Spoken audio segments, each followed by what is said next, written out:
Սա Ուլնեցի և Ռուբինյանց փողոցները միացնող ճանապարհն է, որը կառուցվեց և 2013-ին շահագործման հանձնվեց որպես այլընտրանք Դավիթ Անհախտի փողոցին։ Կառուցման աշխատանքների միայն երկրորդ փուլն արժեցել է 357 միլիոն դրամ։ Ըստ Երևանի քաղաքապետարանի, նորակառույց ճանապարհային հանգույցը պետք է զգալիորեն բեռնաթափի Դավիթ Անհախտի, Պարույր Սևակի և Ռուբինյանց փողոցների խաչմերուկի, ինչպես նաև Ռուբինյանց և Ուլնեցի փողոցների երթևեկությունը։ Մեր մի քանի այցելությունների ընթացքում ճանապարհը գրեթե դատարկ էր։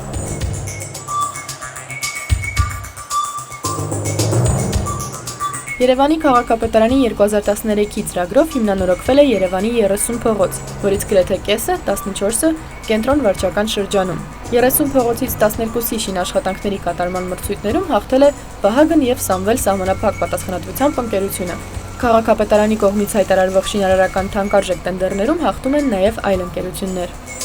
Եզրաքարերի արտադրությամբ զբաղվող Սիսյանի Բոատ ընկերությունը ևս մասնակցում և հաղթում է պետգնումների մրցույթներում։ Ընկերության բաժնեմասերն ամբողջությամբ պատկանում են Ազգային ժողովի փոխնախագահ, Հանրապետական կուսակցության անդամ Հերմինե Նաղդալյանին։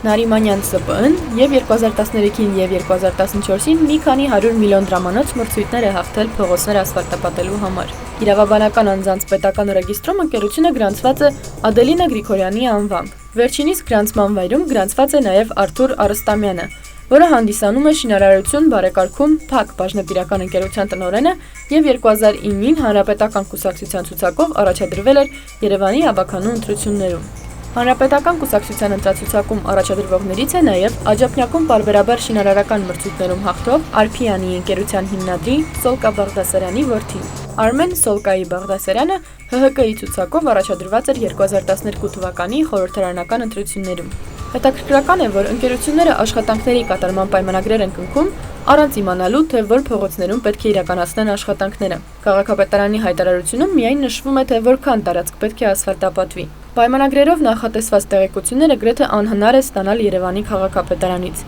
2 ամիս տևած հարցումներից և հեռախոսազանգերից հետո միևնույնն է քաղաքապետարանը հրաժարվեց հայտնել, թե որ փողոցը որ ընկերության կողմից է ասֆալտապատվել։ Հարցումների բազմաթիվ վերաձևակերպումներից հետո մեզ խոստացան պատասխանել մի քանի շաբաթվա ընթացքում։ 1 ամիս անց ուղարկված պատասխանի մեջ միայն նշեցին, թե որ փողոցի մակերեսը որքան է կազմում։ Իդեպ Երևանի քաղաքապետարանը ինֆորմացիայի ազատության կենտրոնի Ժանգոտ Կողբեկ բացասական մրցանակի կրողն էր 2013-ին։ Գայանե Սելիմյան, Սարգիս Խարեզյան, Տարոն Թիթիզյան, Civilnet։